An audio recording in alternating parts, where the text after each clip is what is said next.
Okay, you ready to see behind the scenes of an MC, of a Master of Ceremonies, the contest master?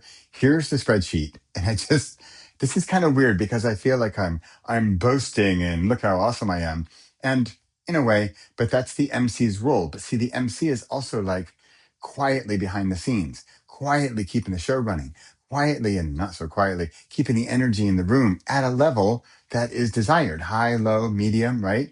So here's a spreadsheet, like the task list for the morning of what's going on. It's from like 9:30 to 1, right? And I, I just want you to count. And part you might say, why are you showing me this, Bradley? And it's partly I want to remind myself as well the work that is involved in doing the MC role. And the MC or host or whatever you want to call it. I like MC.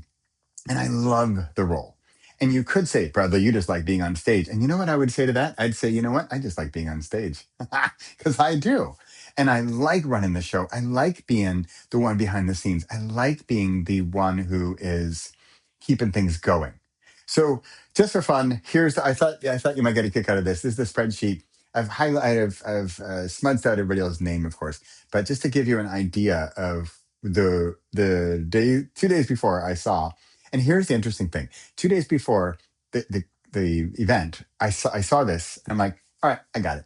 I'm good. Now remember, I feel comfortable with this audience. I know what it is. I know the topic, and I've done this type of thing before for this industry. So if it's an industry you're familiar with, that is of course helpful. If this were like, I don't know who these people are. I don't know who my audience is. I don't know what my topic is. I don't know what they want to know. What are they here for? I'd be in much more trouble, right? So I'm going into this relatively calm and relaxed, but you know why I'm calm and relaxed? Because I keep doing it.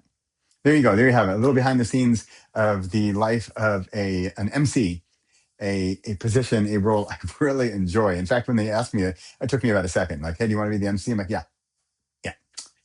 And I was not a speaker, which you'd think, Bradley, you're a speaker, aren't you? Like, yeah. But no, I'll be MC. Because in a way, I get to be my improv self. So if you like improv, and you like stage time, and maybe like if you're like me, I struggle a little bit more with like memorization and structure and keeping the thing, according to schedule or whatever. Well, I got to do that actually. I got to keep it to schedule. But anyway, thought you'd like that. Bye for now.